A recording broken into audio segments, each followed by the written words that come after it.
table is talking to you. Watchtower, haven't a clue. JW's falling like flies, waking up from the years of the lies. The round table is talking to you, clearing the way so you can leap too. You're watching The Round Table, where we discuss the Watchtower, the Jehovah's Witnesses, and how they're falling apart around the world. Stick around for some truths. Enjoy the reality, only at The Round Table. Hey everybody, welcome back to the channel. We are back again, myself, Jimmy, and Diasis, and we are going to discuss Freemasonry and whether or not it's tied to Jehovah's Witnesses. Now, before we actually talk about it, let's confront the elephant. People have been fighting about this a lot recently. Much debated. And it's not lots of infighting. I wouldn't even say they're debating.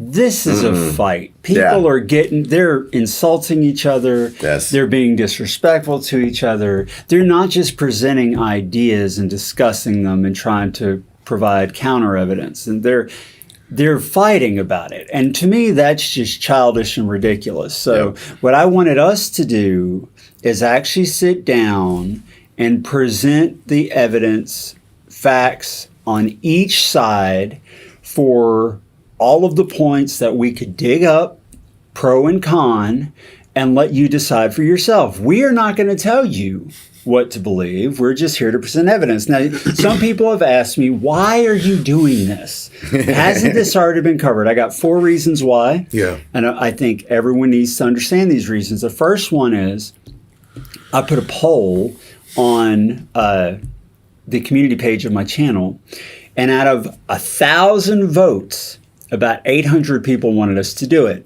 So it's apparently important to a lot of people. I was one of the 200. I think Watching Watchtower. I really Did didn't you want put one on Watching Watchtower too? No, I try to stay away from that subject on Watching Watchtower.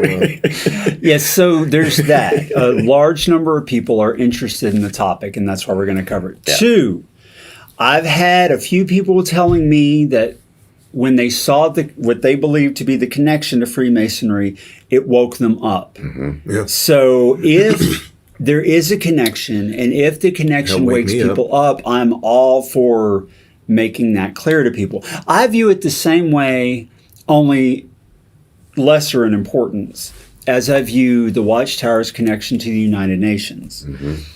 The sheer hypocrisy of being involved in a group that they call out as satanic or demonic or whatever just demonstrates further that the group should be seen for what it is rather than what it claims to be. Even if it's not like Masonic today, even if the roots started there, that's enough to show that Watchtower is wildly hypocritical. And that could help some people wake up. Yep. So I'm all for covering it. 3, it's not just paranoid or delusional people that I know who are making these claims. I know some very intelligent, critical thinking people who believe that there either is or there may be a connection. So I'm not just going to dismiss it just because if it was my own opinion, that's all baloney. I'm not going to dismiss it like that. Because intelligent people that I respect don't see it that way. So I was going to at least look into it. And the last point, and this is very, very big for me. If this subject was important enough for the OG of activists, Paul Grundy, to have more than one page dedicated to it on jwfacts.com, if he felt it was important enough to cover on that site, that is the site of all activist sites, it's important enough for us to do a video on it. He's second like to Raymond Franz. Yeah, really, really. Paul Grundy's definitely way up there. So, important notes before we start. I got 3. Like I said, we're not going to tell you what you should believe about this subject. We're just here to present facts, let you decide for yourself. 2, We are not Freemason experts. We have never been Freemasons. It's not in our bloodline. None of that. So, just like with Jehovah's Witnesses, you really have to know the culture of the witnesses to fully get the nuance of things. Like someone on the outside could read a watchtower and think it looks perfectly harmless and innocent. But someone who's been a witness their whole life will read that and know what's being said between the lines. Exactly. We're not Freemasons. We're not experts. We're not historians. So it's very possible we will miss those subtleties that you can only catch if you are intimately familiar with it. So if we misinterpret anything, please feel free to let us know about it in the comments nicely, please, nicely. And one last thing, and then I want you guys' opinions before we start. This is a deep, deep, deep rabbit hole. I read 500 pages on this topic. I watched a dozen videos, and I didn't even scratch the scratch that's on the scratch on the surface. No. We could read about this for years and not know all of it. I mean, you got to understand the Masonic organization is very, very, very old. Ancient. And there's so much out there. Some of it has some validity and some of it is just crazy. And some of it I think is crazy, but who knows, might have some validity. Some of it we don't know. It's difficult to tackle everything. Yeah. So if we miss anything, just put it in a comment. If you have something important or you feel is important that we missed, just put it in a comment. So before we get into Russell and whether or not he was a Freemason, I want you guys to give your take on everything I just said because neither of you read what I just said. Right. You go first. Yeah, I just want to say that one of the biggest motivations for wanting to do this video was I've been watching a lot of the videos, for Masonry, not for Masonry, and I really feel like it's important that we make a video where we don't slam either side, like John said. Absolutely. This is one area where we're all in agreement on because it seems like you see factions. And you see some people that believe the connection is there, they're slamming the people who don't believe it, and vice versa. The people who don't believe it are slamming as ignorant or even crazy the people who do believe it. And so this is going to be just a presentation of what we see, of the facts of observations. So you can take it either way you want. Yeah. I like the way you illustrated it before we turned the camera on. You remember what you said?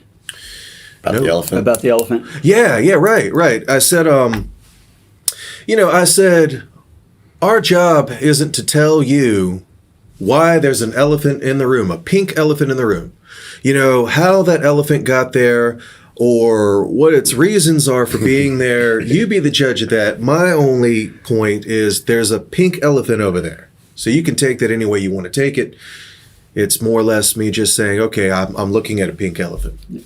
Yeah. I agree. You form your own opinion. As far as I'm concerned, I think there's a lot of people that know that how I feel about this subject. To begin with, I didn't care about it. And there's a lot of people out there, and I'll explain why. It's real, Jimmy. I know. Trust me. Point. Yes. Yeah. For me, I've got to be able to do a lot of research on stuff to form my opinion on it. Okay. I don't have the time. So you feel neutral. Right now, that's where I'm kind of at. Because first off, I'm like, what does it... I'm a proponent of it. Yeah. Me, I don't know if I'm for or against it. I do know that right now, I didn't care about it. That's some. Damn it, Jimmy! I know. I'm just being honest. Hey, I'm just being honest. I didn't care because for me, we don't have the answers. Right. There's no documented proof of the connection for or against.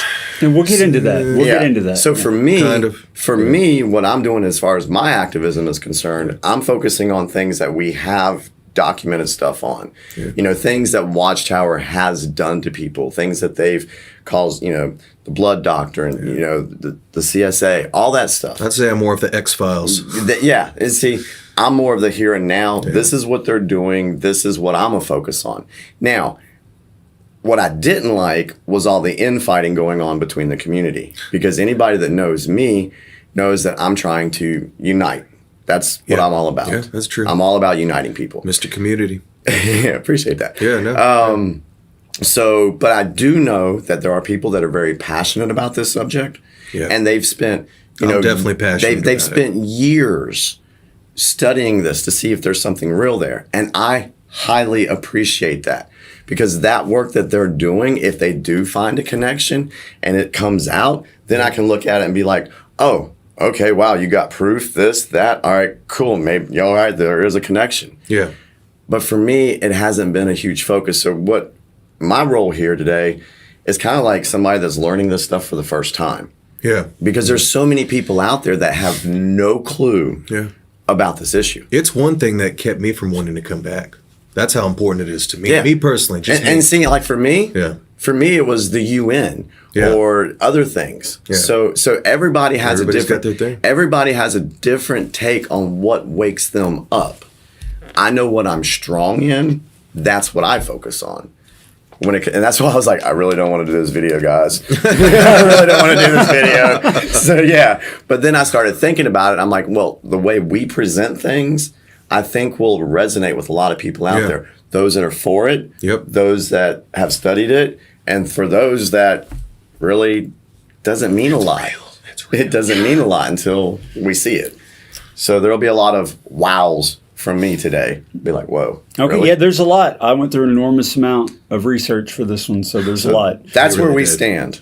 All right, well, that all said, thank you guys for your comments. Let's get into Charles Taze Russell. There are two camps regarding Charles Taze Russell and whether or not he was a Freemason. There's the one camp that says there is no documented evidence showing that he was a Mason, and there's the other camp that says where there's smoke, there's fire. So I get it. I understand both perspectives. Thank you. Now let's go through all the points that both sides make that I could find in regards to Russell. The first one, most of the time I'm going to start off with the pro point. When I say pro, I mean there is a connection in these people's minds.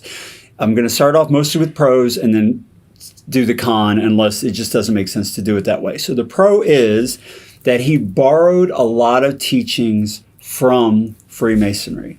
The idea of degrees of enlightenment, the fact that he believed he held the keys to understanding the Bible, progressive light, hidden knowledge and mystery, and the fact that neither Russell nor Freemasonry expresses a belief in hellfire, which especially at Russell's time was very unusual for any organization or religion that even claimed to be remotely Christian. Knights Templar, Watchtower.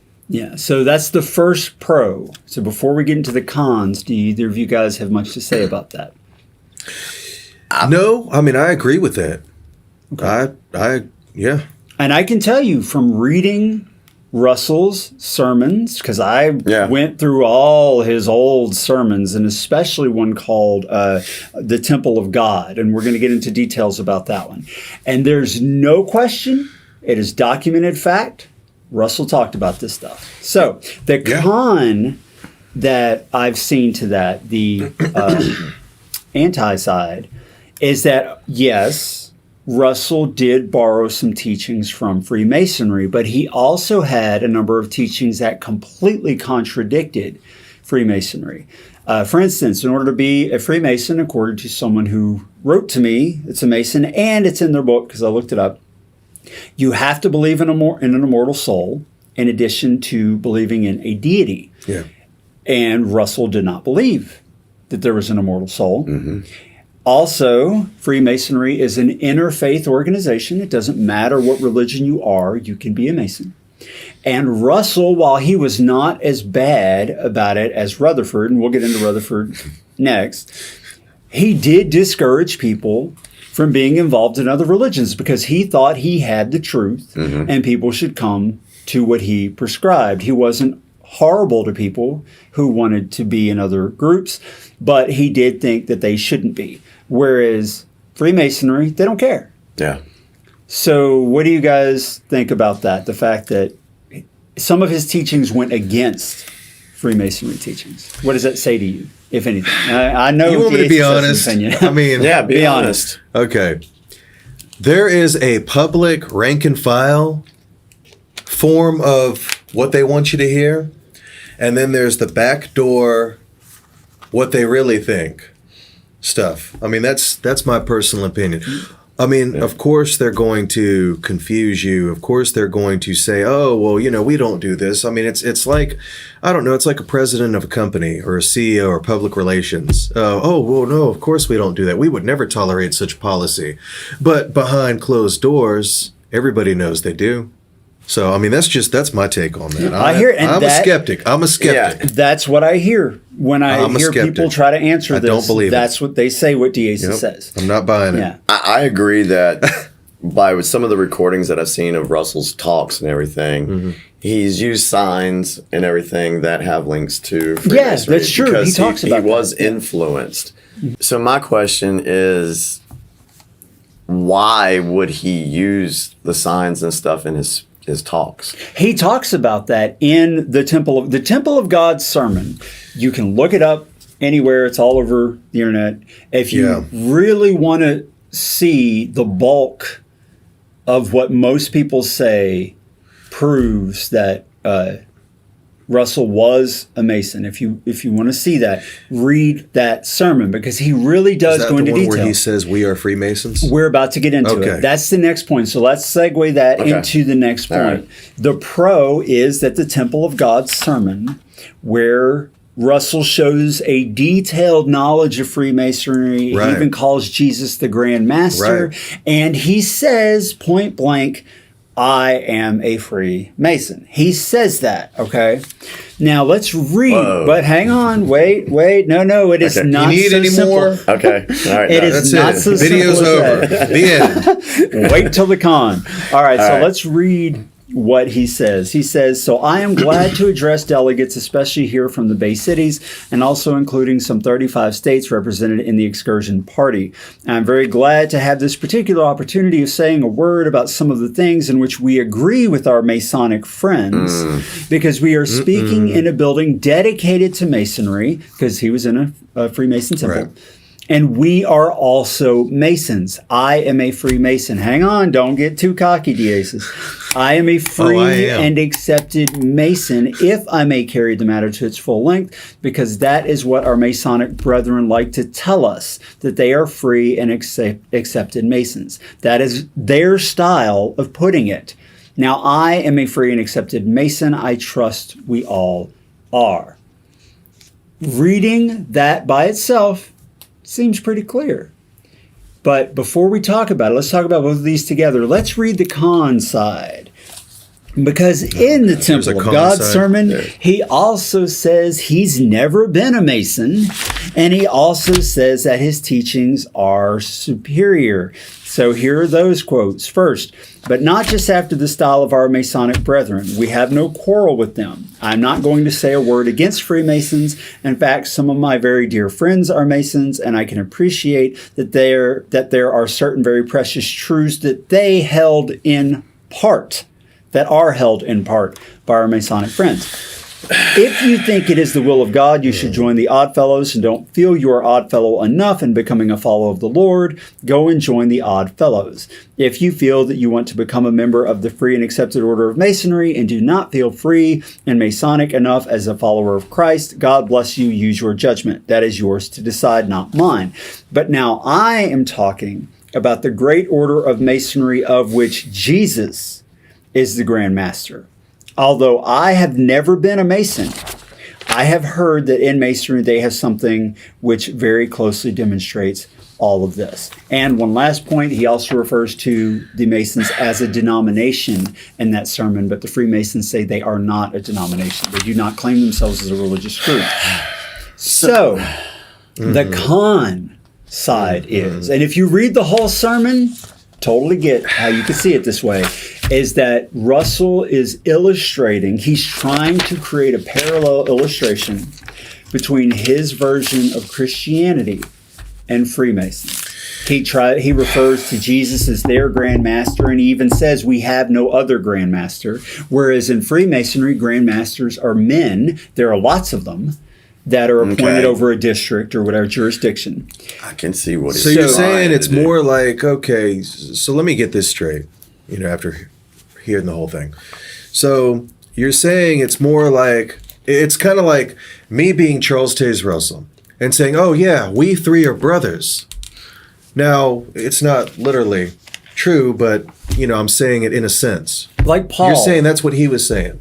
Paul we are Grundy. Masons. We're all Masons. Yes, that's what he's saying. That's what the people who say he's not a Freemason, that's what they say. They say that he is illustrating the point to find common ground in imitation of the Apostle Paul, who said, I became all things for all people so that I may save some. So why would he feel the need to try to have common ground with the order? Because he's he's speaking in a Masonic hall. I know, but and there why? are a bunch of Freemasons in attendance. He's giving a lecture or a sermon to a bunch of Freemasons. Why? I'm wondering why he felt like he needed to be at that Masonic hall to give that lecture. I don't have an answer for that. Okay. That I have heard, and this is all hearsay, I heard this on a documentary one time, and I forgot, don't quote me on this, I don't know what I'm literally talking out of my ass, but there's a documentary that I saw a few years ago where it was talking about, Masonic, Illuminati bloodlines or whatever. Like I said, I'm not a Freemason, so I don't really know, but they said that Charles Taze Russell was related to these bloodlines, which could have been why he was affiliated with them in the first place. Kingdom Hall, Masonic Hall. I don't know about that, but what I do know is that Freemasonry was very, very popular in Russell's time. Yeah. It was very popular, Really? very widespread. Okay. There were lots of halls, lots of lodges, and Well, it that was could be not it. uncommon for people to be Freemasons.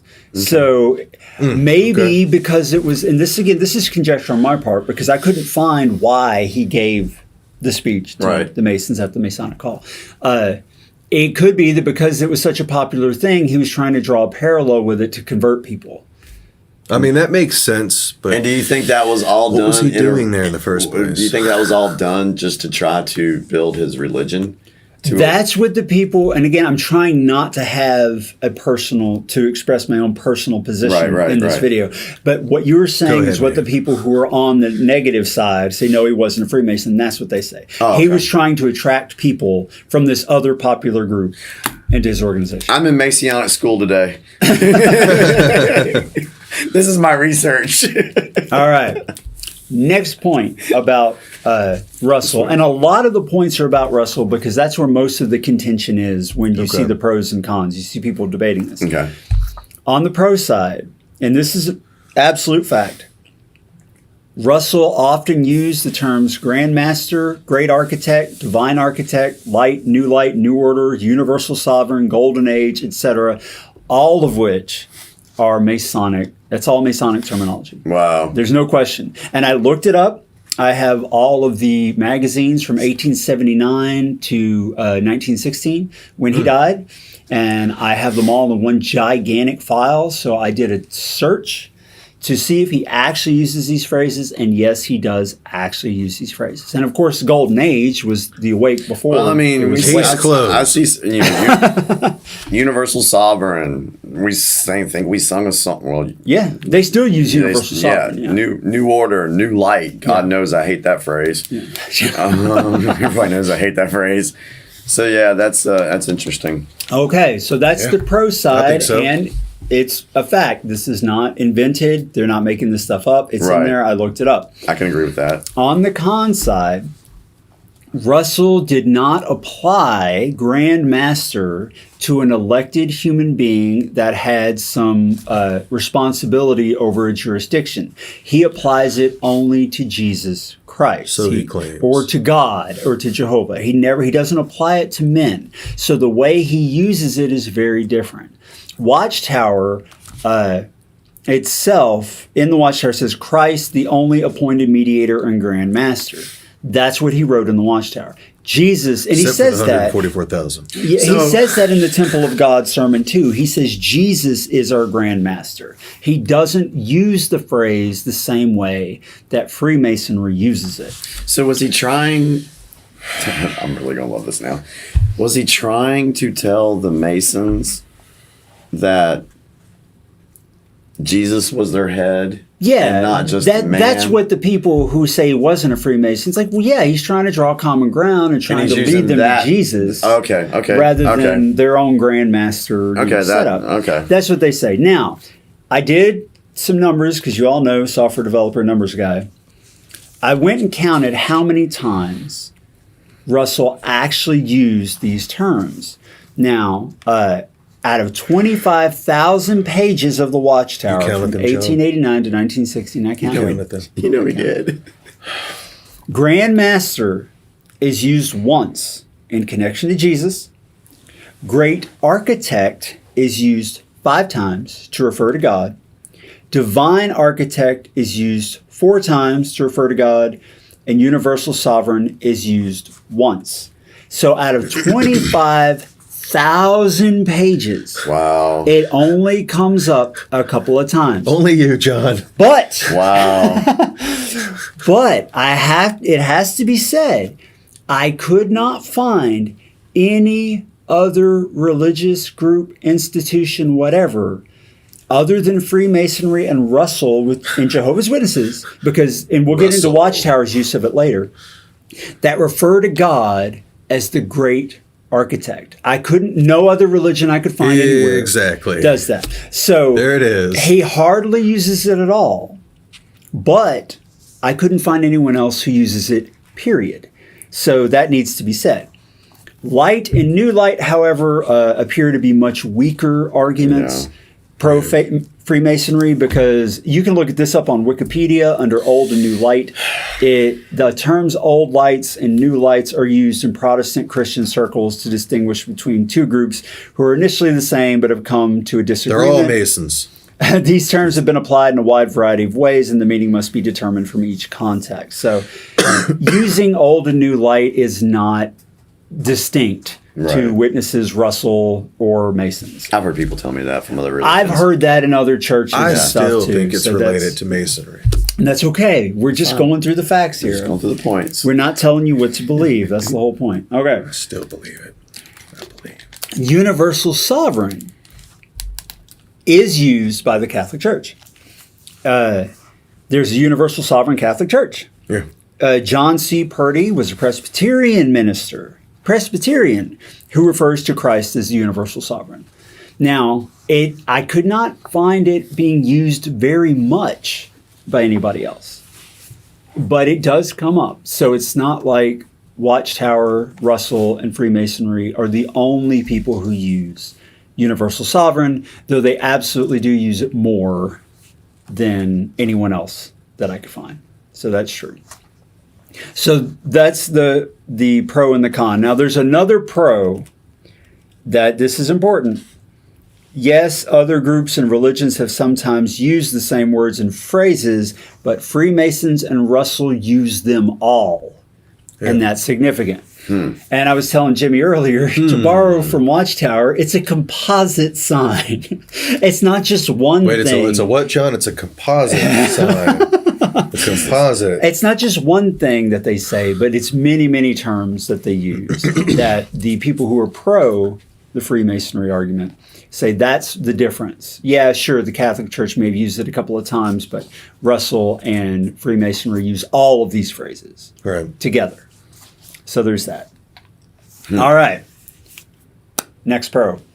Russell used the name Jehovah, which is the most important word in Freemasonry. And in fact, it is. I have a copy of the Encyclopedia of Freemasonry by Albert G. Mackey. Or how do you know how to say that? I think it's Mackey. Which apparently, although it was written in the mid-19th century, is still a very much respected volume among Freemasons. Or at least that's, keep in mind, I've never been one, not a historian, but that's what I'm told. And it says, under the entry for Jehovah in that book, Jehovah is, of all the significant words of Masonry, by far the most important. Regalini very properly calls it the basis of our dogma and of our mysteries. Wow, that's amazing. Because there's this other religion that really prizes the name Jehovah too, even though it's not an accurate translation of Yahweh. Thus, the argument very interesting for Russell being a Freemason goes, he used Jehovah, not to the extreme extent that Rutherford did, but he does use it, and he does use it often. And they say that's because he was a Freemason. On the other side of that argument, Here it is. on the con side of that argument, is the fact that the name Jehovah has been in use since at least the 12th century, and according to Hebrew scholar Nehemiah Gordon, who worked on the Dead Sea Scrolls, this guy's not a slouch. He knows what he's talking about. He says he's found documents that dated as far back as the 9th century.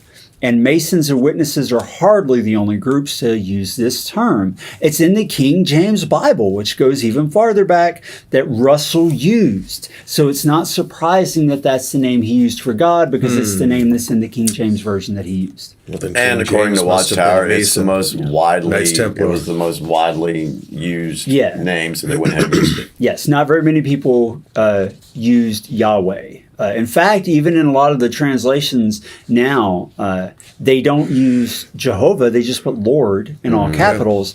But the only Bible I know of, I believe there's a Catholic Bible, the New Jerusalem Bible uses Yahweh.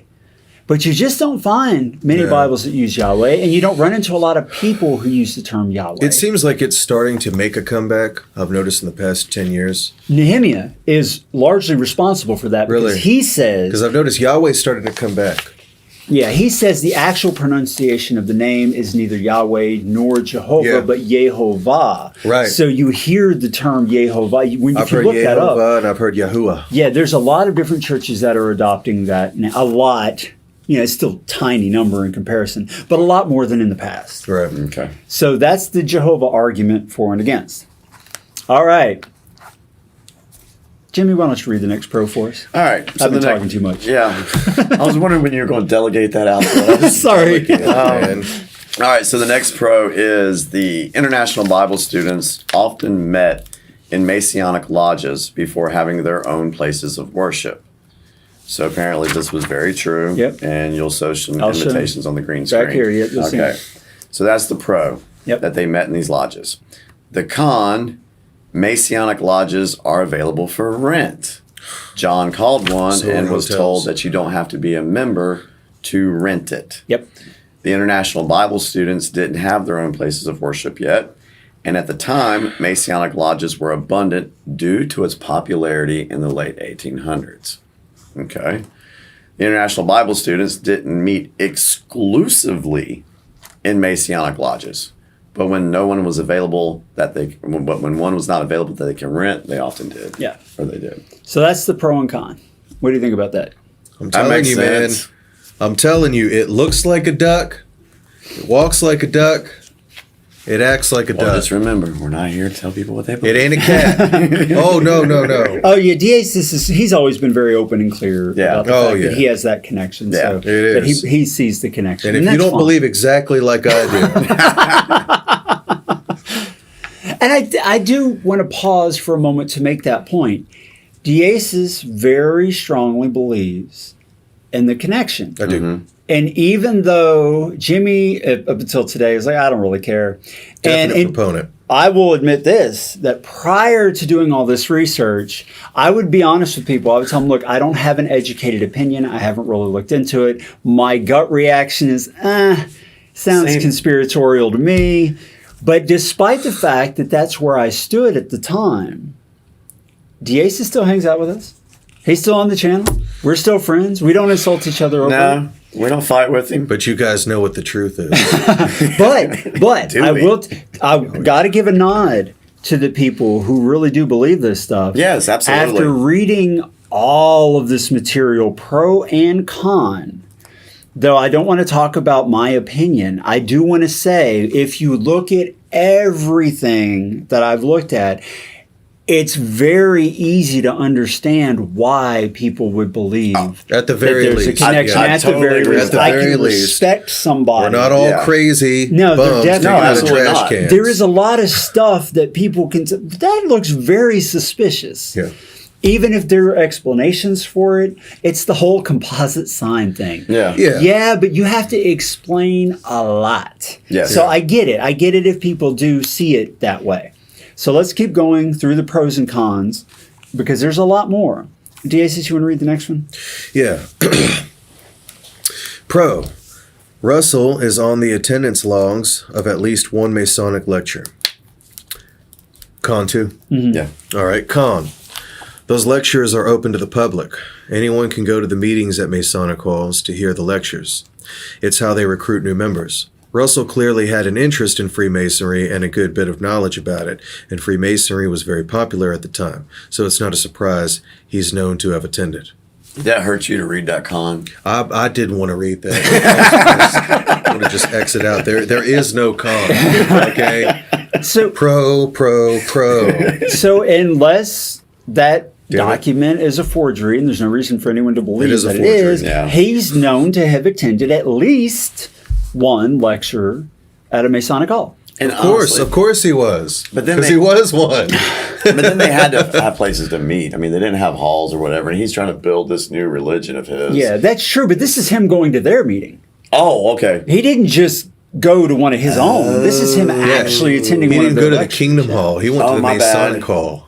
So yeah, okay. But now what the con says, well, yeah, but it's obvious he had quite a bit of knowledge about Freemasons. He talks about it in his sermons. Yeah. He's trying to appeal to them, and just be honest, Watchtower. The jig is up, man. We know. Russell went to a lot of different churches and a lot of different groups in formulating his own theology. So they say that's not a big deal. Of course he went. It was popular at the time, just like he went to Adventist, just like he grew up a Presbyterian. Just, of course. That's their response to that. Okay. Yeah. So we have that. Now, this next point is a big point. Yes. His symbology. I read more arguing about his symbology. So I got the major symbols and I listed the pros and the cons that I could find for each of those symbols. You want to read the first one, Jimmy? You start with the first, just that first line. All right. The Kraus. The Kraus. It's a new symbol. The cross and crown originated with Freemasonry and are still being used by them. That's the pro, and that is true. The cross and crown does in fact have Freemason origins. They still use it today. The con to that symbol's on the next page if you need to look at it. I found it. The con to the cross and crown was in use by a number of Christian groups, including the Catholic Church. Oh, give me a break. The cross symbolizing sacrifice and the crown symbolizing reward. The national crest of Hungary has both the cross and crown and the double cross, which is from Templar symbology on it. Does that mean that the entire country is a Templar Mason organization? Yes. I knew you were going to say that. They rule the world. So that's the cross and crown. The cross and crown originated in Freemasonry, but it is known to have been used by a lot of other groups, and it's even on the national crest of Hungary. And I only know that because one of the moderators watching Watchtower lives in Hungary, and she pointed that out. Thank you very much. Shout out to Molly. Yeah, she pointed that out to me. Sure enough, there it was. That with the Templars, the double cross is a Templar symbol, and it's on there too. So is the whole country Freemason? Well, apparently its leadership must be. I mean, hey. Now, I know people might argue quack. maybe it's not now, but maybe when that crest was developed, the leadership was blah, blah, blah. So there's answers for all these things. What I'm doing, we're just pointing them out. I will say this.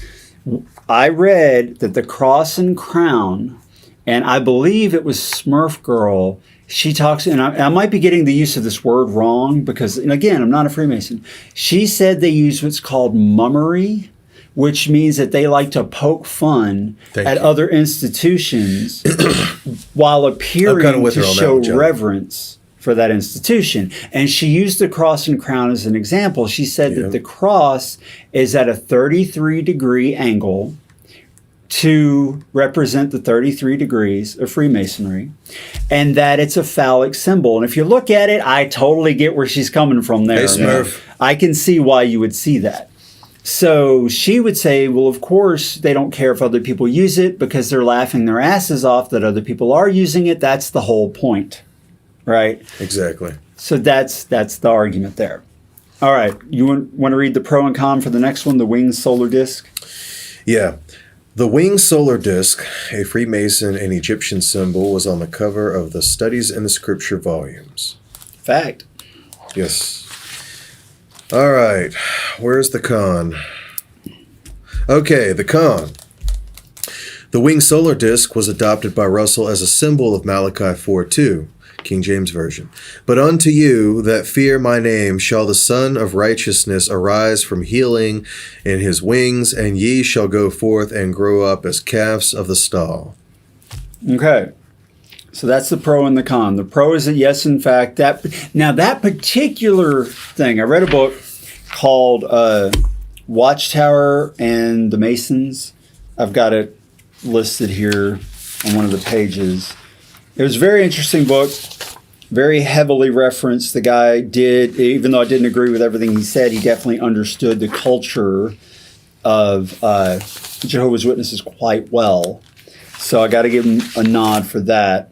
It's in here somewhere. We'll get to it. And he shows in the book that the exact symbol that's on the Studies in the Scriptures books is not just any old winged disc, but it is a specific version used in Freemasonry. Because if you go to Google Images and you look up the winged solar disc, there's a lot of different ways it can be drawn. And it symbolizes the same thing. It goes back to Egypt because they worship the sun and all of that. But this specific one, he cites Freemason documentation where he says it was drawn from. I could not find the originals. The guy who wrote the book, if you look him up on Wikipedia, he got in some trouble with the law, apparently robbed a bank. So the guy's not, I'm not going to say he's the most... So you're saying there's question to his credibility. But of course there would be. The other side would say, of course. They have to demonize him so that he is unbelievable. And so what I'm going to say is I'm not going to base what he wrote on what his life may or may not have been like, but on the references he used. And he used a lot of references. And sure enough, if you look up the winged disc, the exact one that's on Studies in the Scriptures is the one that he shows from a particular document from the Freemasons. So there's that. All right, next one. The Watchtower. I loved this one, so I want to read it. All right. The Watchtower symbol itself. In the tradition of the 1800s Order of the Golden Dawn, sound familiar? A watchtower or guardian in ceremonial and derived neo-pagan magical tradition is a tutelary spirit, tutelary, I don't even know what that means, spirit of one of the four cardinal points or quarters, north, east, south, and west. They are also variously associated in many traditions with each of the four classic elements, earth, air, fire, and water, and stars. I'm not going to try to name those stars. The watchtowers are invoked during the ritual of casting a magic circle. Thank you. Alternately, watchtowers may refer specifically to the abodes of the guardians, with the guardians themselves referred to as watchers or simply guardians. In Christian-influenced magic traditions, they are understood to be the archangels, Uriel, Raphael, Michael, and Gabriel. So the watchtower symbol itself has roots in mysticism and magic. And I don't think okay. You just made a statement about the tarot. The watchtower is that, yeah. There's a watchtower tarot card because I've been working with somebody on that. And, duh. Whoa! I mean, I didn't. Telling you, man. I didn't know that. Like I said, if nothing else, this is a history lesson that's worth reading. Yes, I'm in class today. Now on that we can actually agree on. Yeah. I'm in class. All right, why don't you read the con, Jimmy? To the Watchtower? Don't read the con. What the Watchtower itself Don't read it, Jimmy. about it. Don't read it. The term Watchtower and Watchtower Society, which identified the organization behind Jehovah's Witness and their magazine, are a namesake from the Adventist movement. The Proclaimer's book admits in a footnote the expression Watchtower is not unique to Russell's writings or to Jehovah's Witnesses. George Storrs published a book in the 1850s called The Watchtower, or Man in Death, and the Hope for a Future Life. The name was also incorporated in the title of various religious periodicals. Jehovah's Witnesses, Proclaimers of God, page 48, and there is a website listed. Yeah, that whole quote is from J.W. Fax, Okay. and he quotes the Proclaimer's book and gives a reference. Okay. So Russell had its well-known Adventist influence, and the Watchtower was also used in the Adventist religion. So it makes sense that he would also use the Watchtower. That's their response. So would this go back to why did the Adventists have it? I didn't look into that. So I don't know. See, now you're thinking, Jimmy. I did not go beyond the immediate Watchtower people, so I didn't look deep. This already took way too much time. This is why this is a rabbit hole. And when I was waking up, I was like, I ain't going down that rabbit hole. This is why you just need to believe it. just believe it. Just go with it. Yeah. That's critical. That's what education is. That's right. That's what education is. All right. Now there are others though. There's the two pillars. Now this one's important because the two pillars goes beyond just Russell into Rutherford, because in Rutherford's Rainbow collection, all those books that were solid colors that he wrote in different colors, and they call it Rainbow Collection. Yeah. He used the two pillars quite a bit. And in Freemasonry, the two pillars represent duality. So that's the pro. Is it? Well, yeah, of course he used it because it's a Freemason image. Every Kingdom Hall podium always has two columns. If you notice that. And I've had someone mention, like, in some of the big assembly halls and stuff, the double they columns. got two columns. And they say that's all Freemason connection. However, the Adventists use it too. Well, there you go. The two columns represent the two pillars of their faith. I've got a picture of it. I'll put it up here. How convenient.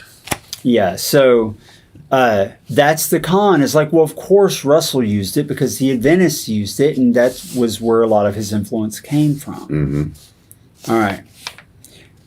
But we've got more. I'm going to let you read the pro. The all-seeing eye. Hold on. Did we go back for the other symbols? Did we already... Yeah, we'll get to that because I couldn't find a direct con to this one, which is where that comes from. Gotcha. Okay, now, but before you read that, I remembered where the two pillars came from because he had said, well, where did Adventists get it from? Or you said, where did Adventists get it from? It's in the Bible. 1 Kings chapter 7, verse 15 through 22. The two pillars are supposed to be representative of the two pillars that Solomon put on the temple that are named. They're the only two named pillars in the temple. And there's a big chunk that goes into detail in those verses about how they're built and the capstones, and they end up being named. So they say on the con side that those two pillars represent the two pillars that Solomon put, but on the pro side, pro Freemason side, they say, but Freemasons are all about Solomon's temple. Yes, they are. So they make that very important. So of course, building temples, masonry. Yeah. Whereas most Christian groups don't even really talk about the temple in great detail. Right. They don't call their churches temples, so why are they using this Solomon's temple symbology? So there we go. All right. All-seeing eye. All right. The all-seeing eye of Ra. It represents the all-seeing eye of God and is a reminder that humanity's thoughts and deeds are always observed by God, who is referred to in Masonry as the great architect of the universe. Yep. And those images are used in Russell's stuff. And I could not find, and this is also significant, if someone watching has a response and knows of a different origin for that, let me know. But I could not find an alternative origin for Russell's use of the eye of providence, so the all-seeing eye. Yeah, I mean, I don't know. I can think of one eye symbol. We were talking about it before we started. The Live Forever book, the thief is running out of the jewelry store. And just obviously. Conveniently placed. Yeah. Conveniently placed. There's a piece of jewelry or a relic that has the all-seeing eye. And other people have said that it's something else. Other people have said it's of the occult somehow, some way or another. But nevertheless, I mean, just interesting. When we get to the Watchtower symbology segment, you have a couple from their literature that I'll show as you talk about them. So we'll get to that. But it is significant, and we'll talk about how some of this stuff pops up in the Watchtower too. Now the generic con for all the symbolism used by Russell that I could find is that J.W. Fax, he put it well, Paul Grundy, he said, the use of symbols do not prove that Russell was a Freemason. Watchtower doctrine and symbols were plagiarized by Russell from many sources, including those which are now considered pagan by Watchtower and Jehovah's Witnesses. And that is true that I could find. Russell didn't just borrow from Freemasons, he borrowed from a lot of other people too. So does that really prove that he was a Freemason, or does it just prove that he borrowed some of their stuff? That's how the argument goes. All right. So yeah, right now I'm leaning towards he borrowed a lot of stuff just to make good with the Mason order of the time. Here, I got a symbol for you guys. Whatever. I don't know. I'm glad it was that symbol, not the one I thought you were going to use. Whatever. I was scared when you just said that. We know what he was. Yeah. Huh. Okay. All right. Pyramidology. Jimmy, take that read that one. one? Yeah, go ahead. The equilateral triangle appears to have been adopted by nearly all the nations of antiquity as a symbol of the deity. In some of his forms, or what's that word? Emanations. Thank you. Mm-hmm. And hence, probably the prevailing influence of the symbol was carried into the Jewish system, where the yod within the triangle was made to represent the tetragrammaton, or sacred name of God. And this comes from the Encyclopedia of Freemasonry by Albert G. Mackey. This next quote also comes from that same book, Egyptian Mysteries. Egypt has always been considered as the birthplace of the mysteries. It was there that the ceremonies of initiation were first established. It was there that truth was first veiled in allegory, and the dogmas of religion were first imparted under symbolic forms. This system of symbols was what's that word? Disseminated. Thank you. I don't know why I can't say that word today. That's all right. Through Greece and Rome and other countries of Europe and Asia, giving origin through many intermediate steps to the mysterious association which is now represented by the institution of Freemasonry. The principal seat of the mystery was at Memphis, in the neighborhood of the Great Pyramid. Yep. And that last piece. One of the Freemasons' primary symbols is a pyramid with the all-seeing eye in the capstone. No way. Yeah.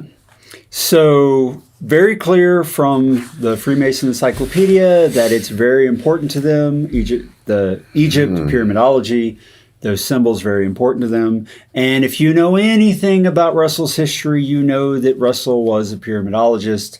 It was very important to him. He thought the date 1914 came from measurements, or at least was verified by measurements in the Great Pyramid, and on and on. So the argument is that he was a Freemason because Freemasons are the only ones who care that much about those things. I mean, look at his tombstone.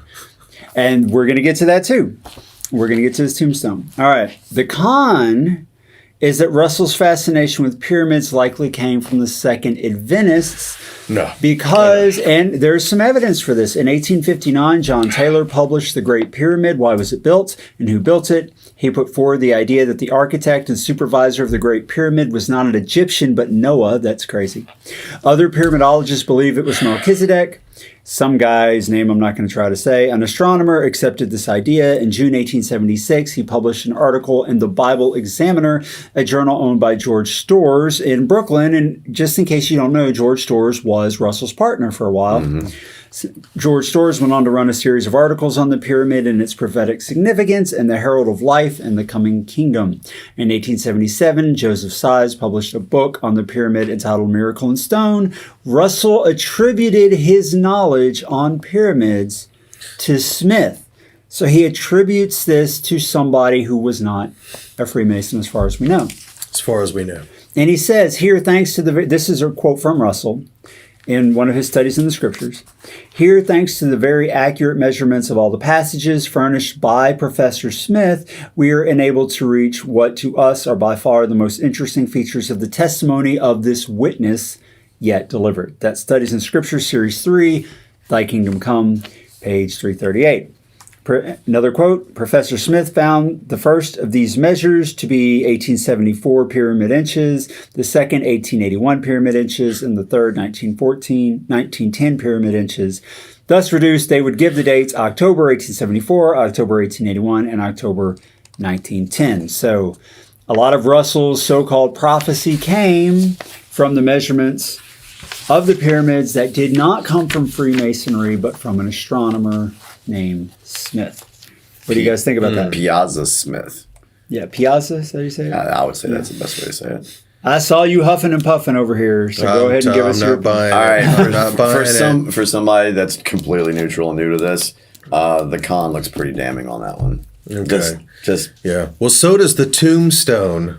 Which we're going to get to that. Yeah. We're going to talk about Get me started. We're going to talk about that because I got a Telling you, whole man, we can go there. That looks pretty damning. Yeah, that's the next part. Okay. So why don't you read it? The pro about his tombstone. But it's not actually his tombstone, and that's important. So go ahead and read it. Charles Taze Russell, Pro. Pro is Charles Taze Russell is buried in a family-owned grave at the Rosemont United Cemetery, 226 Cemetery Lane, Pittsburgh, Pennsylvania. Next to his grave is a pyramid erected as a memorial.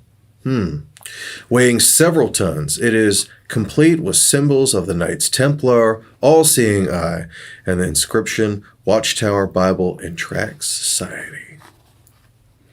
This cemetery contains the remains of known Masons and is claimed that Russell was embalmed at death. A Masonic temple built after Russell's death overlooks his grave. And that's courtesy of J.W. Fax. Now, that interested me. That actually came from J.W. Fax. And Paul Grundy is very open about the fact that he does not believe Russell was a Mason, yet he does admit that the monument in the shape of a pyramid has Knights Templar imagery, the all-seeing eye, and that other known Masons are buried in that same cemetery, and that it's claimed that Russell was embalmed to death. And if you don't know why that's important, is because embalming was done by the Egyptians, and the Freemasons are very fascinated, from what I understand, with all things Egyptian. So that was important. And that a Masonic temple that was built after Russell's death overlooks the grave. And if you look up the pictures, you can see it right past the pyramid. You see you see it. I'll show you. But there are some cons. No. So I guess him buddying up with him during his time alive really helped him out when he ain't getting his stuff, huh? Well, now Watchtower actually made him a hell of a tombstone, I'll tell you that. The monument. Watchtower built the monument. Okay, that's important. That it was dedicated to him. Now he approved its construction for the memorial, for the burial grounds. He approved its construction. It's not like they built it for him and he didn't know anything about it. So he saw it and approved of it. You're kidding me. He saw the plans. He knew. All right, let's get to the con because I got to hear this. That's important. Now the con side crazy. Is that Russell was a pyramidologist. So of course they're going to make a pyramid. Oh, yeah, of course. You know, to do that, he put all kinds of stock in the pyramid, is pointing to 1914 and all that. And that Masonic Center was built in 1996. Prior to that, it was owned by the Catholic Church. So that doesn't really mean anything.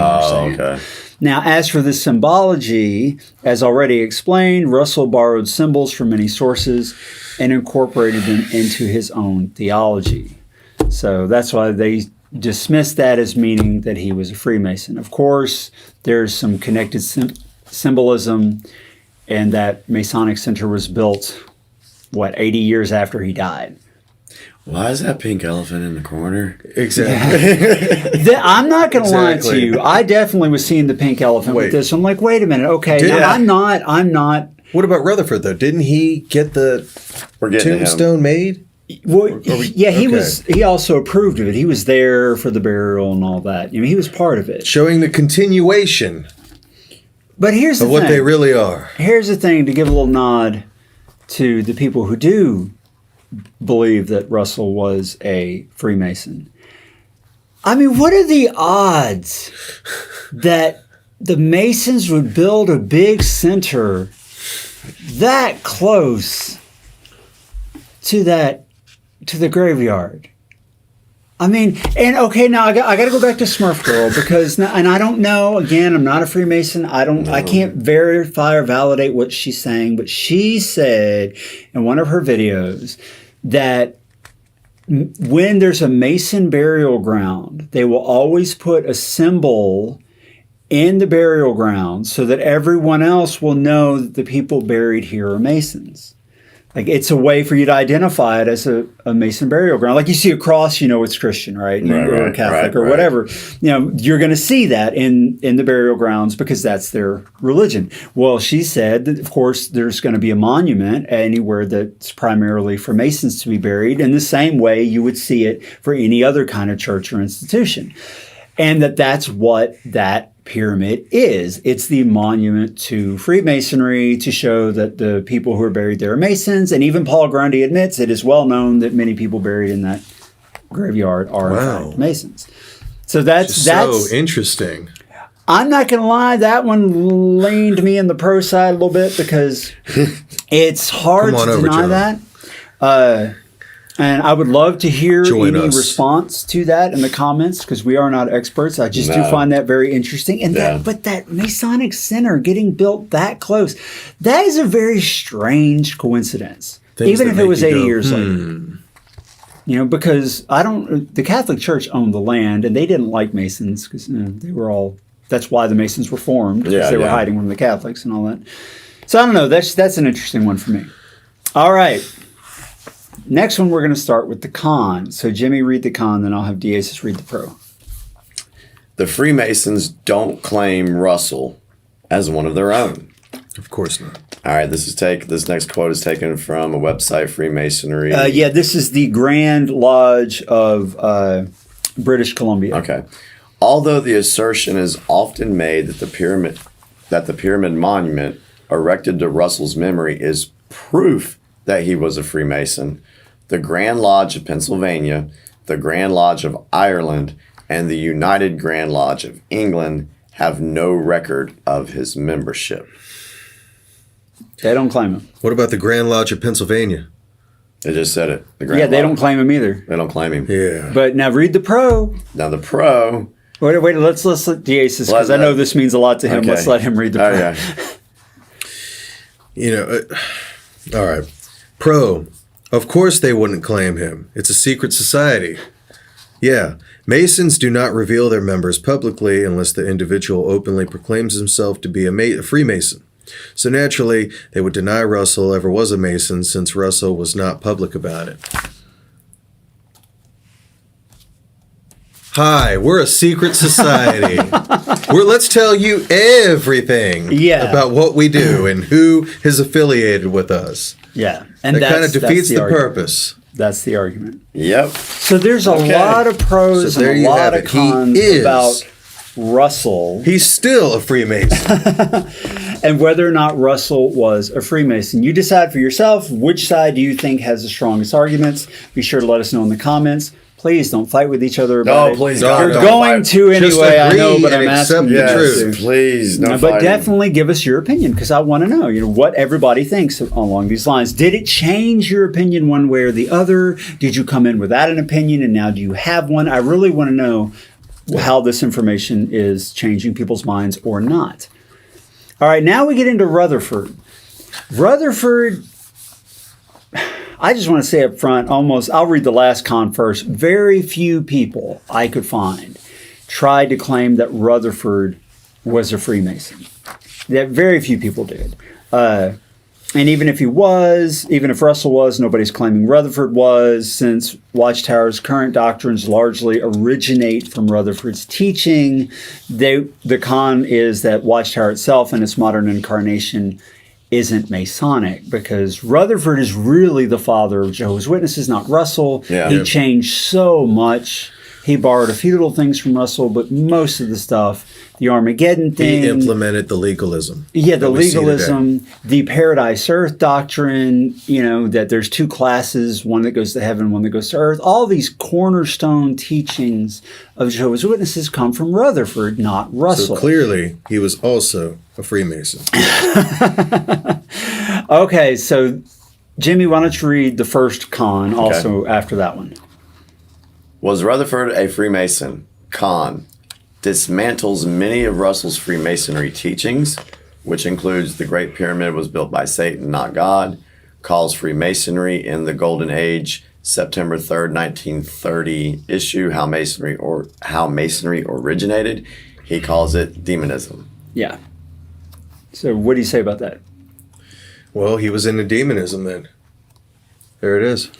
Okay. All right. Now I'm telling you right now, these guys are Masons. Okay. Okay. But there, I I gotta say, Diasis, I totally respect your right to believe that. But if you want them to believe that, yes, you got to do more than just say, believe me. You got to show them like facts. I said, looks like a duck, walks, That's talks, a valid argument. Where like there's smoke, there's fire. Yeah. You know, you just But there's not much smoke for Rutherford. No, That's there's the not. problem. There's very, very little smoke for Rutherford, which is why he was affiliated. his whole thing is only one page. It is so convenient that he was the next president. Yeah, but then all the Bible students that followed Russell, even if they were Masons too. Let's say Russell was a Mason. They all, at one point, 70% of them abandoned Rutherford because he changed so much of the teaching. So can you really say that, oh, yeah, he must be a Mason because he took over from Russell, but most of the people abandoned Rutherford because he wasn't like Russell. And Rutherford didn't like Russell anyway. Yeah. So, I mean, if they were Masonic brothers, yeah. It's, I don't know. Whatever. Not Messianic. No, he definitely wasn't like Messianic. I said Messianic. Like, You said Messianic. Messianic. Oh my God. I think you're thinking of Messianic. I don't know. Masonic. Messianic Kingdom. That's Masonic. Masonic, yeah. Masonic. If they were Masonic brothers, would Rutherford treat Russell the way he did, or That's a good speak out question. against him like that? The only real pro I could find for Rutherford, and the book, The Watchtower and the Masons, goes into this, that at first Rutherford was very anti-Freemasons. Like you said, he read the quote, he called it demonism. He dismantled most of Russell's teachings that were related to Freemasonry.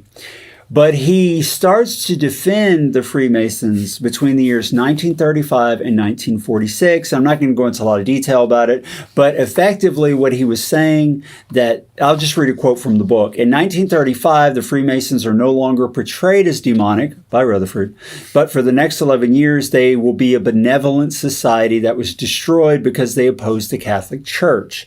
However, other groups oppressed with equal ruthlessness are not mentioned by Rutherford. So the author of that book's argument is, if Rutherford wasn't just defending all groups being attacked because they opposed the Catholic Church, he fixates on the Freemasons. Why? Why them? And then there's the two-pillar thing, but we've already talked about the two-pillar thing. Right. That Rutherford put that imagery quite a bit in his Rainbow collection of the books. Now, there's a con, though. Are you okay with reading the con? Sure, I'll read All right, the con. read the John. con. With emphasis. Yeah, with emphasis. Yeah, that one right there, yeah.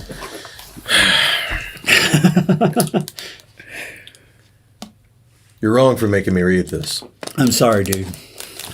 No, you're not. Sorry, not sorry. Con. Rutherford ramped up the doctrine that only Watchtower was the truth and all other religions are false and the clergy should be condemned. Freemasonry is an interfaith organization that believes all religions worship the same universal deity. Even the Watchtower and the Masons, Springmeyer's book, that people seem to get most of their Masonic information regarding Russell from, admits that it is very unlikely Rutherford was a Freemason. Oh, of course, how convenient. Got to read the quote. Okay.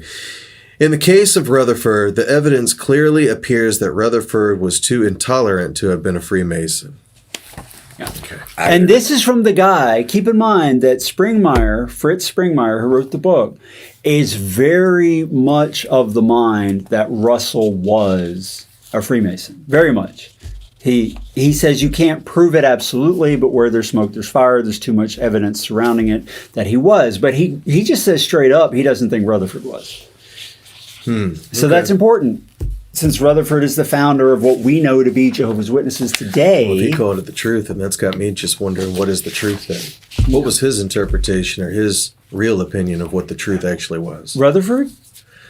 Yeah. Well, Rutherford, if you Because he called it the truth. So, okay, well, wait, what's the truth? Springmeyer postulates that Rutherford didn't believe any of it, that he was a businessman, and he just took this this religion as a way for him to make money, sell books, live as a king while other people were suffering during the Great Depression.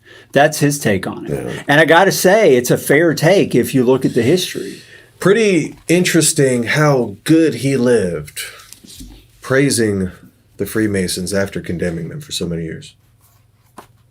And then during the Great Depression, refers to them as benevolent. Seems like he was living pretty good over at Beth Sarim, huh?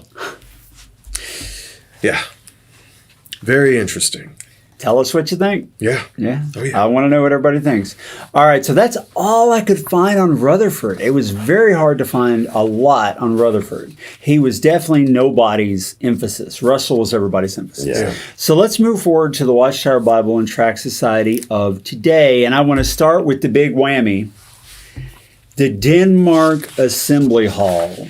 Yes. I am not going to lie to you. When you turn that sucker right here 90 degrees counterclockwise, it looks like the Freemason symbol, the square and compass over the Eye of Ra. I mean, down there to better not be a con to this one, John. Down to the eyebrows. Well, we're not friends anymore. You can see the eyebrows. Eyebrows. And the bushes. The Assembly Hall has eyebrows. It's got a unibrow, man. I mean, I'm not going to, when I saw that, I was like, oh, that's Assembly tough. Halls with unibrows. Not cool. That one also pushed my meter a little bit. Yeah. Because that's pretty tough to con. Now, the only con that I could find for that, Jimmy, why don't you read that one? If that is designed around Freemason symbology, why aren't the other buildings of the Watchtower Bible and Tract Society? Why only that one? What do you think of that, D.A.? I don't know, because the Masons like Denmark. It exists. Again, pink elephant. There's the pink Why elephant. is it there? I don't know, but there's a pink elephant right here. Yeah, well, you don't know, but you have an opinion. I have an opinion. You believe that they are affiliated. So you believe you know why the pink elephant's there. But for everybody else... There definitely is a pink elephant there. I will give you that. That For whatever looks like reason. that is one big-ass pink elephant. It's a pretty convenient To me. looking Eye of Ra. Yeah, I mean, I got to give him snaps for that one. So, all right. So, next one.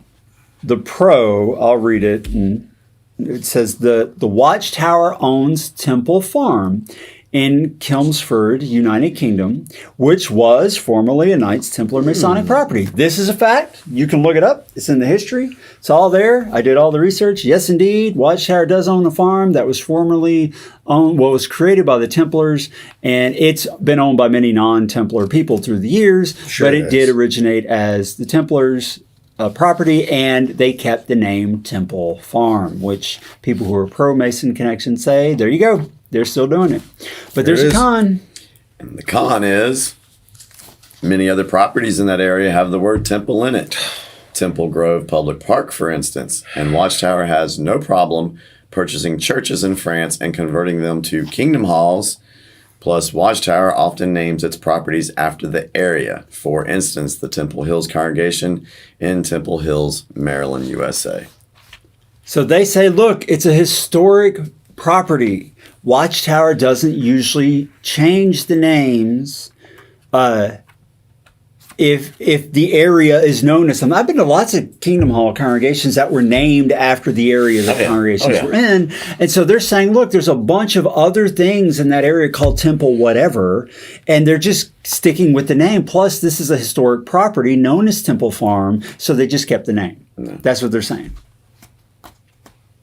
What do you think, Jason? It's convenient. The writings are on the wall, people. Yeah. You can see them and read them, or you can ignore them. Now, That's what I think. Well, just remember, we're They're not on here to that tell pyramid anybody. wall. Yeah. We're They're not on here. that pyramid wall, right there. We're not here to with tell the big people what to eye think. on top of it. Now, the next one, this one didn't hold any water with me at all, but a course very not, John. well-known pro-Mason activist brought it up a lot, and so I just want to list it. You want to read it? Yeah. Pro, the JW.org logo is blue, which is symbolic of Freemasonry. Con?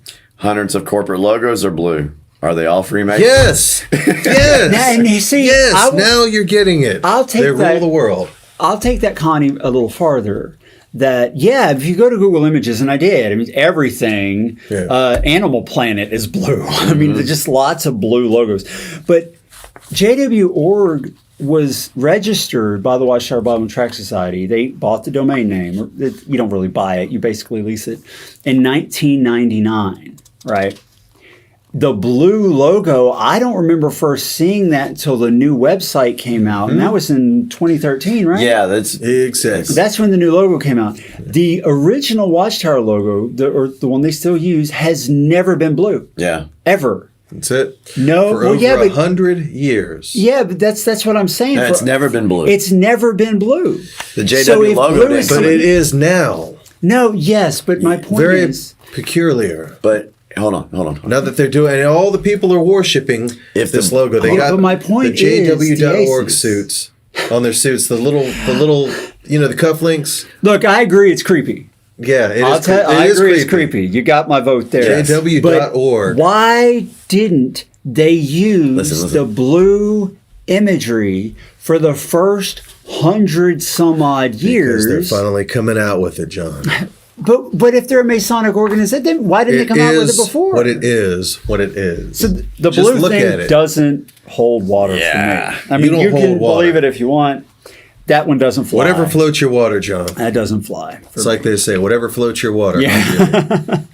All right, now, the next one, I know Jimmy's got an issue with, so I'll let him read the pro. All right, the pro. You have to rise up in the levels of Jehovah's Witnesses to be given secret knowledge. Pioneers get the Pioneer book. Pioneers get the Pioneer book at Pioneer School. Elders get the Shepherd the Flock of God book from information others don't have. Con, all large corporations have levels of knowledge. Managers know more than rank and file. Regional managers know more than managers. VPs know more than regional managers. Does that make them Masonic? Yes. So hold on. I mean, no, it's interesting that a religion, though. We're talking about a religion, not businesses. Watchtower is a business. Watchtower is. Well, there you go. Okay, never mind. Strike true. However, I'm not going to dismiss that point entirely because that is a valid point that you could claim it's an apples to oranges comparison. That you're dealing with religions, which generally speaking, you don't, like I've been to Baptist churches, I've been to Catholic churches, I've been to church. If you go and look their stuff, as far as I know, there's not like secret stuff other people don't know. Thank you. Except maybe when they're covering things up that they did wrong. But I'm talking about doctrinally. Mm-hmm. Nobody claims that the Baptist church has secret doctrines other people don't know about. You know, they don't do that. Anointed. So the pro is that because Watchtower being a religion, like you said, does hide knowledge and it's about secret knowledge and levels of information, that it resembles Freemasonry. Thank you. But it may resemble it, but it doesn't mean that they are. That doesn't make it one. Yes, it does. Yeah. Composite sign. I know you're into the composite sign belief that if there's enough stuff pointing at it, you don't have to have a document that says it for sure. I get it. Right. I get it. I do understand the thinking. All right. Next one. Pro. Watchtower theology today contains parallels in Masonic teaching. Watchtower claims it possesses knowledge hidden from the rest of the world. That it's only the governing body, which is who they claim are the only members of the faithful and discreet slave now, that they have the keys to understanding Bible truth and nobody else does. Watchtower teaches progressive light, new light, claiming that the revelation continues to unfold and the light gets brighter as the day draws near. Both of those concepts, hidden knowledge and degrees of knowledge, those are found in Freemasonry. Now, in Freemasonry, it's a little different, because Freemasonry has degrees that you rise up in knowledge, whereas with Watchtower, they just come out with new crap, every time they get painted into a corner. So it's a little different in that regard, but it's the same general concept, that it's a progressive unfolding of knowledge. You want to read the con? Jimmy read the last pro. You know that pains him. I'll read the con. Con, Watchtower theology contradicts Masonic teaching. All other religions are part of Satan's world empire of false religion, Babylon the Great. Interfaith is a sin, whereas Freemasonry is an interfaith organization. Watchtower teaches that people do not possess an immortal soul, and it's a requirement of all Freemasons to believe in an immortal soul. Keep going. Yeah. Masonry teaches that injustice is not forever, that adversity can be overcome, and that only is the world better now than it once was. By our efforts, it can be made better in the future. For Masons, the golden age is not in the past, but is a time to come. And that was from a Grand Lodge website of Masons. And that totally contradicts Watchtower theology. Oh, yeah. Watchtower does not believe the world is better now than it once was, and does not believe that our efforts can make it better, though it does share the idea that the golden age is in the future. Yeah. So Interesting. if the question being on the con side, that if the matching theology makes Watchtower as an organization or institution Masonic, then the countering theology proves that it isn't. And that's what they say. That's the argument. All right. All right, but there's more. Read the pro. It's only one sentence, but I've heard this one a lot.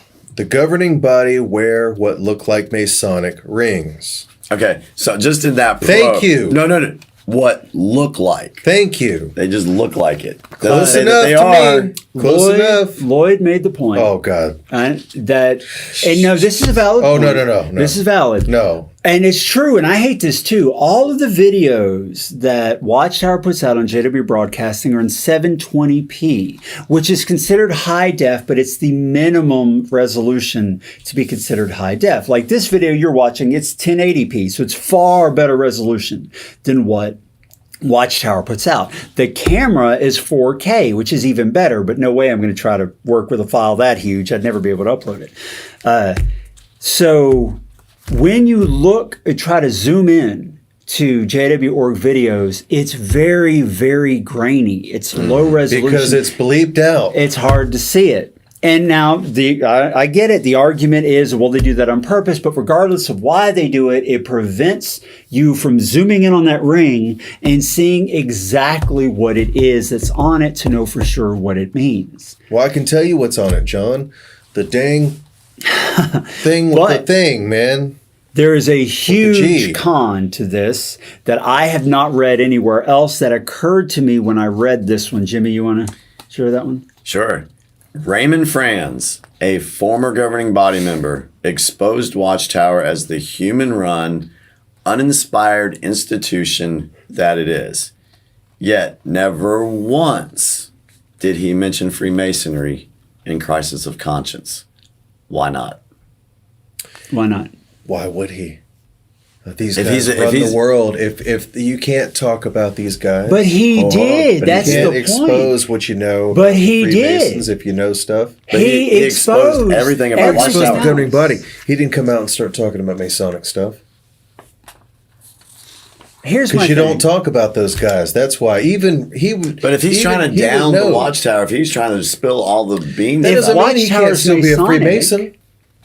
But if Watchtower is Masonic, he is acting against his brother Masons. Oh yeah, there you go. In exposing the Watchtower, and it's in. I read the initiation rites, which are pretty creepy. Yeah. For the Masons, and it talks about all the bad stuff that's going to happen to you. That's right. If you retaliate against your brothers or betray your brothers. Nothing Well, happened. maybe he didn't retaliate against his brothers. But he necessarily. did. If Watchtower is Masonic, he And did. he was speaking out against them. Well, I mean, fine. Okay. Fine. Either way, though, he couldn't talk about him. So why did he talk about Watchtower at all? Because he betrayed his brothers in talking about Watchtower. I don't know, but one thing is, okay, fine. Okay. But no, wait a minute. You got your pink elephant. We have our purple. You know what? You're a blue elephant. Listen, man. No, hold on a minute. It's not like he can just go out and expose them like that. Even if he could talk about the corruption of the organization itself, it's not like he could go just exposing his fellow gang members or something like that. I mean, that's the one thing you don't do. To me, it's betrayal is betrayal. Yeah. He Well, betrayed maybe. them, I don't period. know. You guys suck. But there's some Whatever, other stuff. there's that symbol again. There's some symbolism for you. There's some other stuff. This was fascinating to me, though, on the pro side, Diasis. You'll appreciate this. Read the next pro. All right. Watchtower uses the Masonic term Grand Master in the New World Translation. Hosea 12:14. Ephraim caused offense to bitterness, plus, and his seeds of bloodshed he leaves upon his own self, and his approach his Grand Master will repay to him. Malachi 1:6. A son, for his part, honors a father and a servant, his Grand Master. So if I am a father, where is the honor to me? If I am a Grand Master, where is the fear of me? Jehovah of armies has said to you, O priest, who are despising my name. I have to say, I could not find any other translation, and I looked through like 37 of them, that used the phrase Grand Master anywhere in the text of their Bibles at all. So it's definitely there. But there's a con. No, there's not a con. Let me read the con. Jimmy, read the con. No, don't read the con. Watchtower uses the term to apply to God, not as a title of honor, as well as an office in Freemasonry, given to a Freemason elected to oversee a Masonic jurisdiction. Also, the 2013 Revised Edition removes Grand Master from the text and puts it in a footnote in Malachi 1:6 and removed it entirely from Hosea 12:14. Why would they do that if their purpose was to subtly identify themselves as a Masonic organization? Because they don't want people onto them. So are you saying that people are onto them now, and so they're starting to remove stuff? Because this has been in the text since 1950. I think that with the birth of the internet, everyone is on to everyone, basically. The fact that they even used it in the first place, the fact that they took it out in the 2013 edition when they were doing all of these interesting changes, and just all of that. I mean, all of that, yeah. I mean, that makes me kind of, well, to say the least, it's interesting. Yeah. And again, to be fair to the pro side, if you look up the term great architect and the Watchtower Online Library, it does come up a few times. One, and not many, it's like 6 times, but one of the times it's when a Freemason, he's giving his story, he converted to become a witness, and he basically said that when we were Freemasons, we called God the great architect of the universe. So you can dismiss that one because he's just referring to how they called it in the past, but he did say it a few other times. So it's not like it never came up after Rutherford. That language, and universal sovereign, they've been saying that our whole lives. Yeah, so yeah. That comes up a lot. There is still some of that language there. The next one, though, I had never occurred to me. That's really interesting. You want to read the pro? Yeah. Pro. JW.org has the symbol of a diamond on an open Bible on their homepage, which is the Freemason symbol for alchemy. Now, it's not just any diamond. This diamond, and I'll show it, it's a vector diamond, is very specific. They could have chose any diamond they wanted to put on that Bible, but they chose this one, which is, in fact, the symbol for alchemy and is used by Freemasonry. That is true. That is a fact. I looked it up. There's no question. But there's a con. Jimmy, you want to read the con? Yes, that is the symbol for alchemy, but an open Bible with a diamond on it is not a Freemason symbol. An open Bible with the square and compass is. This next quote is taken from the Encyclopedia of Freemasonry by Albert G. Mackey. The form of a Masonic altar should be a cube, about 3 feet high and of corresponding proportions as to length and width, having an imitation of the Jewish altar, 4 horns, 1 at each corner. The Holy Bible with the square and compass should spread open upon it, while around it are the placed 3 lights. These lights are to be in the east, west, and south. North of the altar there is no light, because in Masonry, the north is the place of darkness. Okay, so the Mason symbol of an open Bible doesn't have a diamond on it, not even the alchemy diamond. They put the square and compass on it. And you see this a lot. Again, go to Google Images. You'll find it. It's there. And Smurf Girl says that they keep this in every Masonic lodge. They've got an open Bible with that on it. It's just, it's how they identify themselves as one of their places of meeting or whatever. So that's different from an open Bible with a diamond on it. And even though that diamond is, in fact, the alchemy diamond, it's not the same imagery that the Masons would use, though they do use the diamond image. The open Bible with the diamond isn't one of theirs. So that's a con. Now, it occurred to me, because I'm a software developer and also a web developer, although this fascinated me. I thought it was interesting that they chose that diamond. I went to one of these stock photography sites that I use when I build websites. And a stock photography site, if you're not familiar with what that is, it's a place you can go to either buy, and some of them are free, to license or get for free images that you have the rights to use on your website.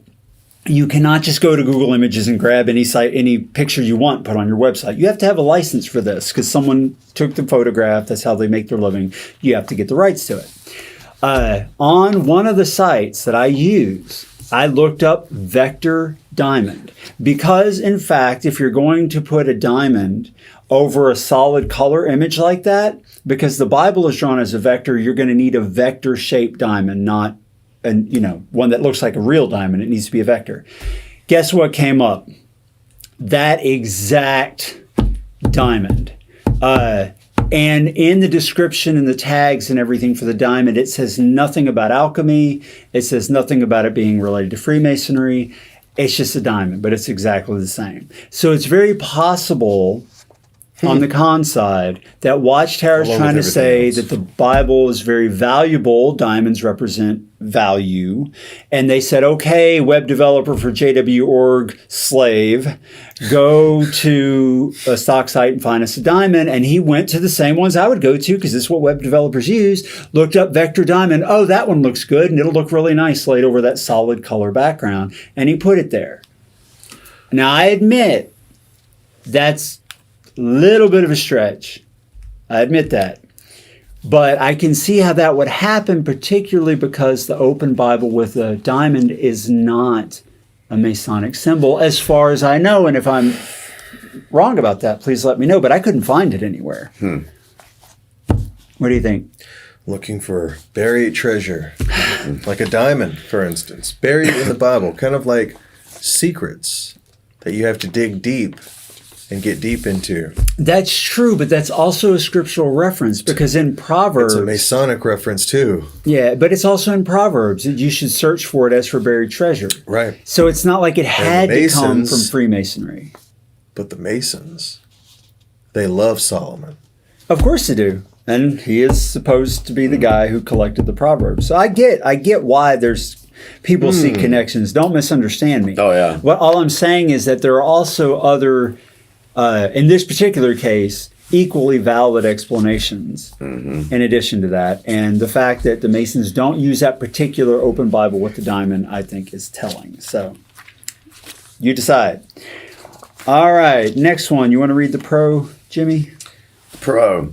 Watchtower almost never mentions Freemasonry, yet it's quick to condemn almost every other kind of religious belief. And that's true. That is true. Freemasonry does not come up much when you search the Watchtower Online Library. But read the con. Yes, but on the rare occasion Watchtower does mention Freemasonry, it's negative. And that's true, too. The rare occasions I could find where Freemasonry came up, it was lumped in with all other false religions. But it doesn't come up much. They mention all kinds of other religions a lot, but Freemasonry doesn't. Even though they appear to be so affiliated. Yeah. I know. I hear you. I get the belief. All right, now there's a bunch of questions I couldn't answer that I was hoping to answer. But I just want to read 3 of them because they're only the important ones. The unanswered questions. One, what would the purpose be of the Masons having Watchtower directly contradict the teachings of Freemasonry if the Masons run the organization? Why would they do that? If they're trying to further their own interests, why not have the teachings coincide? But isn't there a lot of people that are related to other religions that would contradict Masons too? I mean, you got Catholic Freemasons probably. You have, and like I said again, I'm making shit up, but no, that's a good point. Yeah, I mean, it's not just partial to Jehovah's Witnesses. That's true.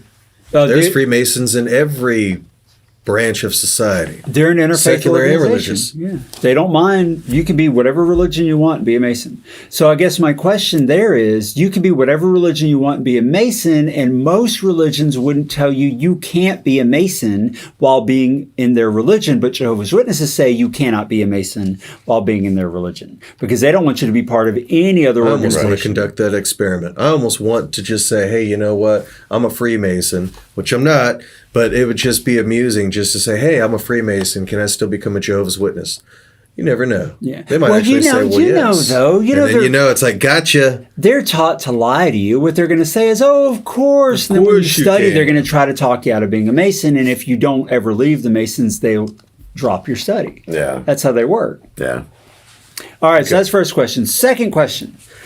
If the Masons are a powerful and wealthy world organization, as they're claimed to be, and Watchtower is one of their organizations, why is the Watchtower struggling financially? If Masons are in control of the governments and court systems, why is Watchtower losing court cases all over the world and being investigated by multiple countries? Good question. What would the purpose of that be? Yeah, I don't know. I don't either. I'm stumped on that. I was trying to reach for something, but I don't know. Tough. These are questions that occurred to me. That's another good one. And the last one is Freemasonry is actively involved in a number of charitable enterprises, whereas Watchtower does no charity work at all whatsoever, period. Why not? Wouldn't they want their organization to be charitable if that's one of their things? Even if it was just a front. Even if it was just a cover to cover up the, insidious whatever stuff they're doing, wouldn't they have Watchtower be charitable too? But Watchtower does not speak well of charity at all. Yeah, I don't know about that one, Joe. I tried. That's why this one's titled Unanswered Questions. I don't know. But we have some circumstantial evidence for and against. Pro, Roger Kirkpatrick. He's a member of Watching Watchtower, and he's the brother of a good friend of Beth's. He sent this to me in a message. He says, John, this is anecdotal and therefore not worth much, but my father's uncle was Charles Taze Russell's personal secretary at Bethel, and he told my father that Russell was a 33-degree Mason. Again, I cannot corroborate this, but Masons don't just erect a huge pyramid near everyone's grave, do they? For what it's worth. Roger. So again, we can't prove that, but Roger is a good guy. He's a trustworthy guy. My wife has been a friend with his sister for a long time. He wrote a letter to his son that I made into a video on my site. He is eager to help people get out of the organization. I mean, this is a good dude. So I don't think he would just make this up and lie to me, even if he can't prove it, or even if it was fabricated farther back behind him. Right. I don't think Roger would make this up. So that holds some weight with me, even if it's circumstantial. But I also got an email from a Freemason named Rob Mullen. He says, I am a Freemason in Bethany Lodge number 821 in Black River, New York. And I asked him if I could use all this to name him. He said, yes, no problem. The ancient landmarks of Freemasonry are that you have to, 1, believe in a deity, 2, believe in the immortality of the soul. Jehovah's Witnesses do not believe in a soul, and they do not believe in immortality. Jehovah merely remembers your life in his mind. So there's no way a Jehovah's Witness could comfortably be a Freemason. This is in conjunction with the fact that Freemasons believe that each Mason is to be encouraged to practice the faith of his choice. And Jehovah's Witnesses would have a huge issue with that, as they feel they are the only correct organization on earth. And then he pointed me to North Carolina's Grand Lodge website for some extra information. I'm going to call him. Okay. I'm going to call them. I'm a Jehovah's Witness and I want to be a Freemason. Try it. I'd love to know. They might say, all right, well, come on in. We're the same thing anyways. Yeah. Now, he also, at the end of it, he says, just to add this in after reading through the comments, the name Jehovah only appears in one of the optional Masonic appendant bodies you can join after becoming a Master Mason. Nowhere in Masonic ritual is the name Jehovah mentioned, which, okay, but it does say in their encyclopedia that that's the most important word that they've got, so I don't really know how that works. So that's all. We're not meant to know how it works. I get it. But that's all the evidence for and against that I could find. I think it's a lot. Oh my God, it's a lot. I think it's really good. That's just not even a scratch on the scratch.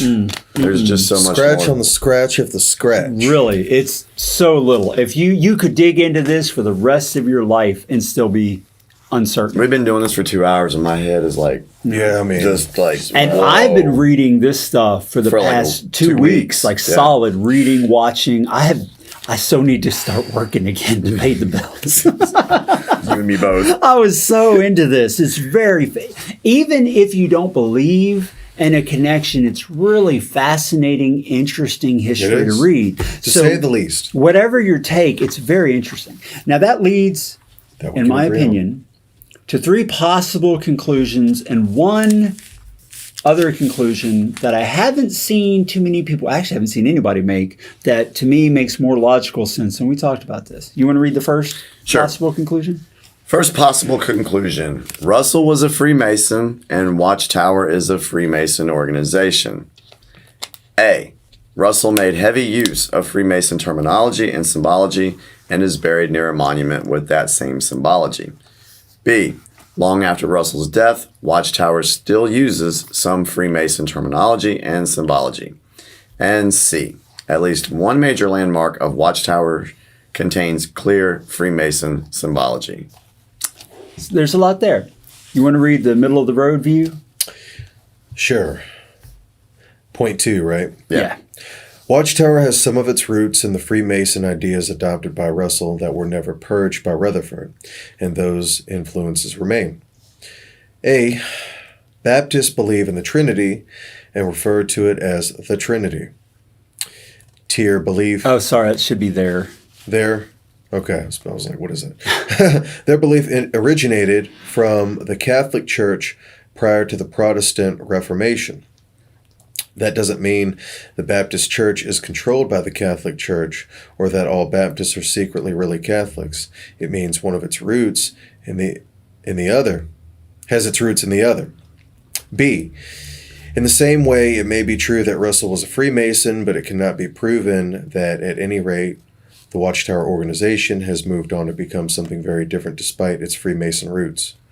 Okay. So that's the second. That's kind of the middle of the road perspective. Yes, there's definitely some roots.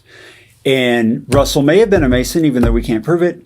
But the simple truth is that the organization is very different now than it was back then. And just because Baptists believe in the Trinity, and that came from Catholicism, doesn't make all Baptists Catholics or the Baptist Church owned by the Catholic Church. And that's kind of Paul Grundy's stance. That's a great on JW Facts. You know, that's his take. All right, but there's also the third possible conclusion that Watchtower has no connection to Freemasonry at all. Russell borrowed the symbology and pyramidology largely from the Adventists, not from the Freemasons, and any seeming connection to Freemasonry is probably due to the Adventist connection. I find that one hard to believe based on everything that I've read. There does seem to be some pretty clear influence, but there are people who say there's zero connection at all, and it all came from the Adventists. Well, considering where I came into this video at the very beginning on how I felt about this situation and listening to all this stuff and the way it's presented, as far as possible conclusions, I got to go with number 2. I got to be middle of the road. I mean, there is a lot of evidence there. Can't be proven. Could it be possible? Yeah. But you look at everything, and it's, like I said, it's a huge rabbit hole. Yeah. And I'm between 1 and 2. I'm 1.5. One and a half. About one. Oh my God, we got you to a half. Oh well, you Or know what? No. The Zero. evidence. The evidence. The evidence. Now, The evidence got you to half. Change my mind. To be fair, I've talked to Jesus about this before, and he has had questions before we ever did this. So I think he was probably always 1.5. Yeah. Okay. Yeah. Okay. All right. He just likes All to right. take the underdog side, with Freemasons, and I totally respect that. But there is a conclusion that I thought about. I'm not going to say I believe it because I'm not going to say I believe it. Let me just put it like that. But it occurred to me that logically makes more sense if you believe that the Freemasons exert some kind of control over the Watchtower organization. If you're one of those people who falls in that camp. My understanding is, on my limited knowledge of such things like secret societies, is that the Freemasons are thought to have people in all major organizations in the world. Yes. Many of the presidents of the United States have been openly Freemason. This is no secret. Wikipedia has a long list of famous people that are openly acknowledged as Freemasons. Jesse Jackson, I didn't know, is also a Freemason. Openly. These are not hidden things. So there's people everywhere. Wouldn't it make more sense, since Raymond Franz didn't say anything about Freemasonry in the Watchtower, that Watchtower does have some people in it that, let's say, are Freemasons, that are doing what I believe Smurf Girl referred to as mummery, and making sure their stuff pops up every now and again, either in the construction or in the writing. I mean, so if I was going to take, that's a possibility. and like I always say, for lack of a better phrase, the conspiratorial view, if I was going to take that view has more logic behind it to me than that Watchtower itself as an institution is run I by could Freemasons. agree with that. Well, I mean, even a lot of the religious rituals. I mean, of course, that's probably another video for another day. But yeah, I mean, just the whole memorial. Yeah, the memorial. That's true. We should the rejecting. do one on that. Yeah, we should. Yeah, we can do that. You reject Jesus when you reject the emblems and that. The goat stuff that Yeah. they talk about, or that you see in some of the pictures. That's right, and I'll show that. Which show the maybe picture. could be somewhat of a stretch. I hate to, but I don't know. Stuff that continues to pop up that just kind of makes you go, what? Yeah. Like, what is Hold on. Things that make you go. Really? So where there's smoke, there's fire. That's the one perspective. And the other perspective is you guys are seeing what you want to see. So where do you fall? Are you number 1, number 2, number 3? Or do you fall Pink in elephants. what I just invented, I think, because I hadn't heard it anywhere. That maybe they're involved in some way, but that Watchtower doesn't know it. Whatever you think, or if you have an alternative theory, please put it in the comments. I hope we were respectful to everybody's position here. I don't want us fighting about it. I want to respect everybody's opinion and offer some facts, evidence, ideas, thoughts, arguments, and counter arguments. Let everybody decide for themselves. I guess. Absolutely. All right. Well, that was pretty good. It didn't go too terribly long. This is not a 3.5 hour premiere, so that's good. If you liked this video or found it useful, please be sure to click like. Don't forget to subscribe to the channel so that you get and click the notification icon so you get notified when we release new videos. And as always, thanks for watching. Now let's do the little thing. The eye. Oh, yeah. At the eye. Here we go. Truth comes out in the end. Triangle over the eye. The truth is out there. The round table is talking to you. Watchtower having a clue. JW's falling like flies, waking up from the years of the lies. The round table is talking to you, clearing the way so you can leap too. The round table won't tell you no lies. The round table are regular guys. The round table will show you how the Watchtower lies.